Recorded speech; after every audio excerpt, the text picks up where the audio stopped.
Trump ने यह बहस बड़ी कर दी है कि टाइलेनॉल ऑटिज्म के लिए जिम्मेदार है। टाइलेनॉल अमेरिका के अंदर पैरासीटामोल का दूसरा नाम है। टाइलेनॉल ब्रांड नेम की तरीके से, जैसे हमारे देश के अंदर पैरासीटामोल बोला जाता है, ऐसे अमेरिका में टाइलेनॉल बोला जाता है। दोनों में सॉल्ट सेम ही होता है। तो ट्रंप का दावा है कि ऑटिज्म के लिए यह दवाई जिम्मेदार है, और इसके बाद मीडिया में इस बात को लेकर बहस छिड़ गई कि क्या पैरासीटामोल ऑटिज्म के लिए जिम्मेदार है। अब ये आप में से बहुत से लोगों के लिए बड़ा सवाल बन गया कि ऑटिज्म क्या है। पैरासीटामोल तो ठीक है, दवाओं के अंदर हमने किसी ना किसी रूप में किसी नाम से खाई होगी, लेकिन ये पैरासीटामोल के साथ जुड़ा ऑटिज्म शब्द क्या है, इस बारे में जिक्र करेंगे। क्योंकि अल्टीमेटली आज देश के अंदर, दुनिया भर में हालांकि इसकी बहुत तेजी से संख्या बढ़ती जा रही है, ऑटिज्म एक ऐसी बीमारी है जो बच्चों के सोचने समझने पर गहरा असर डालती है। आप में से बहुत से लोगों ने अपने आसपास के समाज में ऐसे बच्चे देखे होंगे जिन्हें आसानी से बातें समझने में दिक्कत आती है। इस बात को आप और हम बहुत सामान्य बोलचाल की भाषा में कर रहे होते हैं। सामान्यतः वो बच्चे आपके साथ आई कांटेक्ट बनाने में, आपकी बातों को समझने में असहज हो रहे होते हैं। आज उसके ऊपर जिक्र होगा, ठीक है। इसको लेकर के वर्ल्ड हेल्थ ऑफिशियल्स ने ट्रंप के क्लेम को तो खारिज कर दिया है, लेकिन चूंकि अमेरिका की रिसर्च है और अमेरिका इस बात को दावे से कह रहा है, इसलिए इस बात से जुड़े हुए तमाम चीजों पर चर्चा की जाएगी। ट्रंप का दावा है कि टाइलेनॉल, जो कि पैरासीटामोल का एक ब्रांड नेम है, इसकी वजह से जो महिलाएं गर्भवती होते समय प्रेगनेंसी में इस दवा को खाती हैं, उनके बच्चों को ऑटिज्म होता है। और यह दावा इनके द्वारा इन्हीं के जो स्वास्थ्य सेक्रेटरी हैं, या कहिए तो इनके जो हेल्थ मिनिस्टर हैं, रॉबर्ट एफ कैनेडी जूनियर, उनके कहने पर इन्होंने ये घोषणा की है। अर्थात ट्रंप के पास में जो दावा करने का आधार है वो उनके हेल्थ मिनिस्टर के द्वारा की गई एक रिसर्च है, या हेल्थ मिनिस्टर ने अपने डिपार्टमेंट से एक जानकारी जुटवाई, जिसके बाद ये बात निकली। और उनका कहना है कि यदि प्रेग्नेंट महिलाएं तेज बुखार में पैरासीटामोल लेती हैं तो उनको इस तरह की बीमारियां हो सकती हैं। महिलाओं को नहीं, उनके होने वाली संतानों को इस तरह की बीमारी हो सकती है। अब हमारे लिए ज्यादा जरूरी है यह समझना कि अल्टीमेटली ऑटिज्म होता क्या है। तो आपके सामने यहां पर ये जो आपको वीडियो दिख रहा है, इस वीडियो में ट्रंप टाइलेनॉल के बारे में बोल रहे हैं कि टाइलेनॉल अच्छी बात नहीं है लेना। महिलाएं अगर प्रेगनेंसी के दौरान लेती हैं तो इसकी वजह से ऑटिज्म होता है। ये बात यहाँ के स्वास्थ्य मंत्री, असल में यहाँ पर मंत्री पद सचिव के रूप में होता है अमेरिका में, तो स्वास्थ्य सचिव रॉबर्ट एफ कैनेडी जूनियर के नेतृत्व में कई महीनों की रिसर्च के बाद इस बात को निकाला गया है। जॉन एफ कैनेडी के बेटे हैं रॉबर्ट एफ कैनेडी, मतलब जॉन एफ कैनेडी के परिवार से भतीजे हैं टेक्निकली। बड़ा पारिवारिक जो राजनीति से जुड़ा परिवार रहा है, उनके बेटे भतीजे जॉन एफ कैनेडी, जो कि यूएस के पहले प्रेसिडेंट थे, उनके भतीजे के द्वारा यह दावा किया जाना कि पैरासीटामोल के लेने से या फिर टाइलेनॉल के लेने से ऑटिज्म होता है, ये इनकी रिसर्च का परिणाम बताया जा रहा है। रॉबर्ट एफ कैनेडी, जो कि मतलब जिनके हेल्थ सेक्रेटरी जिनकी मैं बात कर रहा हूं, इनके बारे में कहा जाता है कि जो पूर्व राष्ट्रपति जॉन एफ कैनेडी हैं, उनके भाई हुआ करते थे जनरल रॉबर्ट एफ कैनेडी, उनके ये बेटे रहे। ये भी बाइडेन के साथ साथ राष्ट्रपति पद की उम्मीदवार की रेस में थे, लेकिन बाद में ये बैठ गए, पद पे बैठ गए। बाद में इन्होंने ट्रंप की पार्टी ज्वाइन कर ली और ट्रंप ने इन्हें सचिव का पद दे दिया, यानी कि स्वास्थ्य मंत्री फिलहाल बनकर बैठे हुए हैं अमेरिका में। खुद जो ये रॉबर्ट एफ कैनेडी हैं, ये रॉबर्ट एफ कैनेडी जूनियर जिनके नाम से जाना जाता है इन्हें, ये खुद दवाओं के प्रबल विरोधी हैं। मतलब ये एंटी वैक्सीन कैंपेन के लिए जाने जाते हैं। चाहे कोरोना की वैक्सीन हो, उसका विरोध करना भी इन्होंने अपना नियम बनाया था। दवाओं के विरोधी हैं कि दवाएं नहीं दी जानी चाहिए, और ये अमेरिका में इसी तरह के कैंपेन के लिए लंबे समय से चर्चित रहे हैं। तो ये ऑटिज्म को लेकर के पहले दावा कर चुके थे कि मैं बहुत बड़ी रिसर्च इस पर करवा रहा हूं कि ऑटिज्म का कोई ना कोई रिसर्च दवाइयों से लेना देना है, और इसी बात को करते करते ये पैरासीटामोल से इसे जोड़ गए। पैरासीटामोल, जो कि एक दर्द निवारक दवा, बुखार, सर दर्द, मांसपेशियों में दर्द, इनके लिए निवारक दवा के रूप में जानी जाती है। इसे देश में डिस्प्रोल, हेडेक्स, मेडिनॉल, पेनाडोल, इन सब के नाम से जाना जाता है। इस दवा का उपयोग हमारे देश में भी सामान्यतया जब भी कोई व्यक्ति बुखार और दर्द से पीड़ित होता है तो उसे पैरासीटामोल के नाम से दवाइयां प्रेषित कर दी जाती हैं। इसी पैरासीटामोल का अमेरिका में नाम टाइलेनॉल है, और ये टाइलेनॉल नाम से ही अमेरिका के अंदर बिकती है। सेम वही काम बुखार, सर दर्द, मांसपेशियां, दांत दर्द, इनमें इसका उपयोग होता है। अब जब इस दवाई का उपयोग होता है तो अमेरिका की रिसर्च कहती है कि जो ऑटिज्म या ऑटिज्म स्पेक्ट्रम विकार डिजीज जो है, जो कि एक न्यूरो डेवलपमेंटल विकार है, वो मस्तिष्क के विकास में अंतर के कारण होता है। ये जो लोग होते हैं, इन्हें बातचीत करने में, कम्युनिकेट करने में, सीखने में, व्यवहार करने में और दूसरों के साथ संवाद करने में दिक्कत होती है। ये ऑटिज्म कोई बीमारी नहीं है, बल्कि एक ऐसी मनोस्थिति है जो कि या तो कुछ समय तक रहती है या फिर जीवन भर लोगों के साथ रह सकती है। ऑटिज्म को लेकर के हमारे देश में भी बहुत से बच्चों में ये फीचर देखा जा रहा है। सामान्यतया इस तरह के जो बच्चे होते हैं, ये सामान्यतया अकेले रहना प्रेफर करते हैं या फिर इन्हें दूसरों की फीलिंग्स को इंटरप्रेटेट करने में दिक्कत आती है। ये तेज आवाज पर बहुत ज्यादा सेंसिटिव हो जाते हैं। ये आई कॉन्टैक्ट्स को अवॉइड करते हुए पाए जाते हैं। ये कॉमन फीचर्स हैं। इन्हें बातचीत करने में लोगों के साथ दिक्कत आती है। ये रिपीटेटिव मूवमेंट या बातचीत, यानी कि जो बात है उसको बार-बार दोहरा रहे होते हैं। मतलब ऑटिज्म के शिकार जो बच्चे हैं या फिर ऑटिज्म से जो पीड़ित बच्चे हैं, उनमें कुछ फीचर्स इस तरह के कॉमन देखे जाते हैं। समाज में जनरली इन बच्चों के साथ में घुलने-मिलने की बड़ी दिक्कत होती है।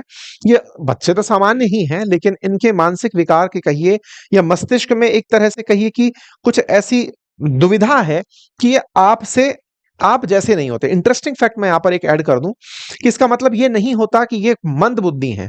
कई ऑटिज्म के बच्चे जिनमें ऑटिज्म है, वो तीव्र बुद्धि के भी पाए जाते हैं। उनमें कुछ चीजों में लोगों के साथ सामान्य, इसीलिए कहा जाता है कि ऑटिज्म बीमारी नहीं है, ये डिफरेंट है। मतलब ये औरों से अलग लोग हैं, औरों से अलग मस्तिष्क है। इसको ये कहना कि साहब ये तो बीमारी से ग्रसित है, नहीं। हो सकता है कि उनमें किसी एक चीज में बहुत अच्छा परफेक्शन हो। अब इसके आंकड़ों पर अगर नजर डालें तो दुनिया में 100 में से एक बच्चा इस समय ऑटिस्टिक हो रहा है। पूरी दुनिया में 7 करोड़ 50 लाख बच्चे इससे प्रभावित बताए जा रहे हैं। अमेरिका में ये स्थिति और गंभीर है। यहाँ हर 36 में से एक बच्चा ऑटिज्म का शिकार हो रहा है। मतलब एक तरीके से इस समय बड़ी तेजी से ऑटिस्टिक बच्चे होते जा रहे हैं।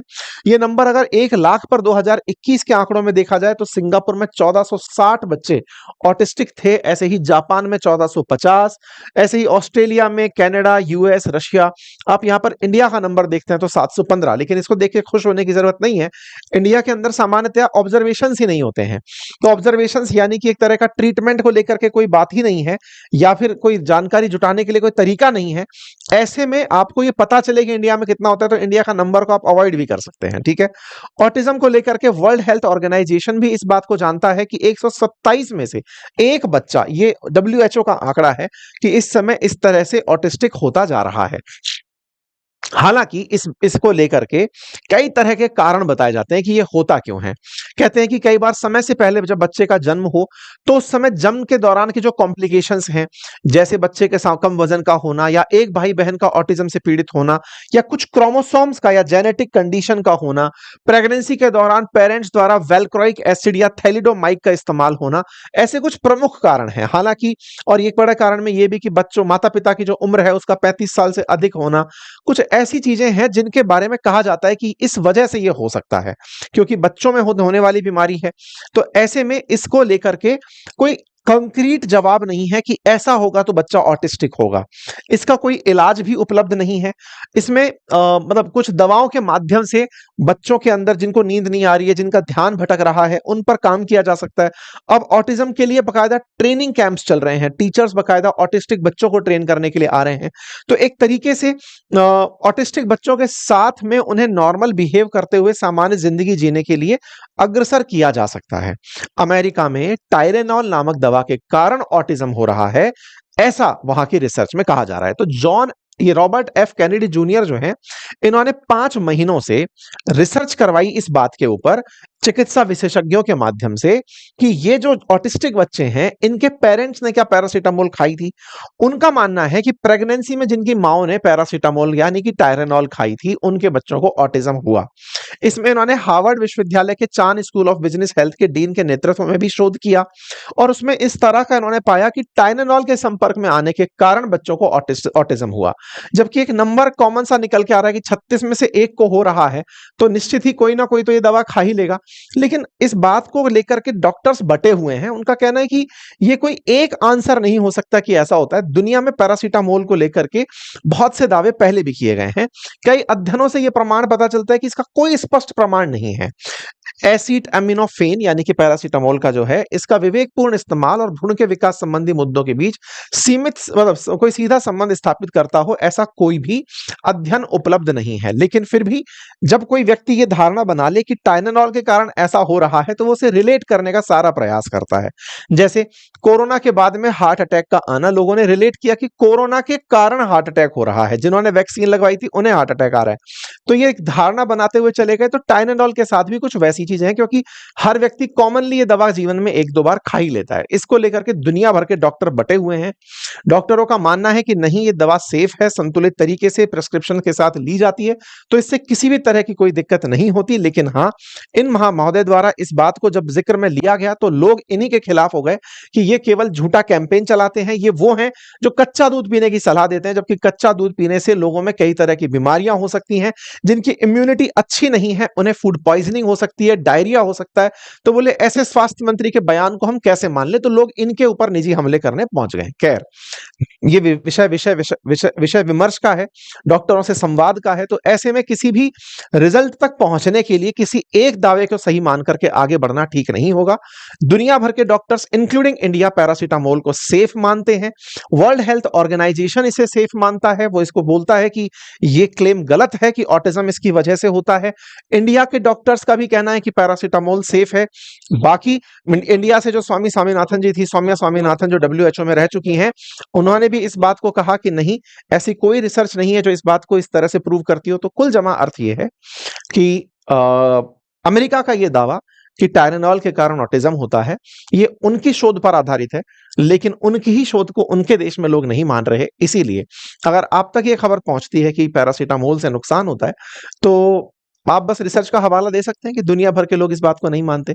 अब हम आपको कुछ लेकिन पुराने उदाहरण ऐसे जरूर बताते हैं जब दुनिया में लोगों ने बहुत सी दवाइयों का एक साथ बंद होना देखा है। जैसे ब्रूफिन का बैन होना सुना होगा आप लोगों ने, कि पेन किलर थी जिसके चलते लोगों को दिक्कतें हुई, जिसके कारण से बच्चों को दिक्कत हुई, फर्टिलिटी में दिक्कत आई, ब्रूफिन को बैन कर दिया गया। ऐसे ही डाइक्लोफेनेक नामक एक दवा थी जो पेन किलर हुआ करती थी, उसके उपयोग से वल्चर्स की मौत होने लगी थी, गिद्ध खत्म होने लग गए थे। तो दवाइयों का ऐसा नहीं है कि असर नहीं होता है, नुकसान होता है उन दवाओं से। लेकिन इतना तेजी से अगर हम नुकसान की कल्पना करने लगेंगे तो फिर वही वाली बात बहस छिड़ जाएगी कि दवा फिर कौन सी ली जाए। पैरासीटामोल ग्लोबली एक्सेप्टेड दवा है। मैं हालांकि उस दवा कंपनी की तरफ से नहीं बोल रहा हूं, लेकिन हाँ, केवल अगर कहीं आपने ये खबर पढ़ ली और इस वजह से कल से आप पैरासीटामोल को इग्नोर करने लग जाएं, तो मैं आपको बोल रहा हूं कि उनकी रिसर्च केवल 5 महीने पर आधारित है, और वो भी केवल एक धड़े। जो जिस व्यक्ति ने ये ठान ही रखा है कि मैं दवाइयों का विरोध करूंगा, वो उस तरह का व्यक्ति है। तो बाकी रिसर्च को भी आप सुनते रहें और उसके साथ आगे बढ़ते रहें। फिलहाल के लिए इतना ही। अपना ख्याल रखें। बहुत बहुत धन्यवाद।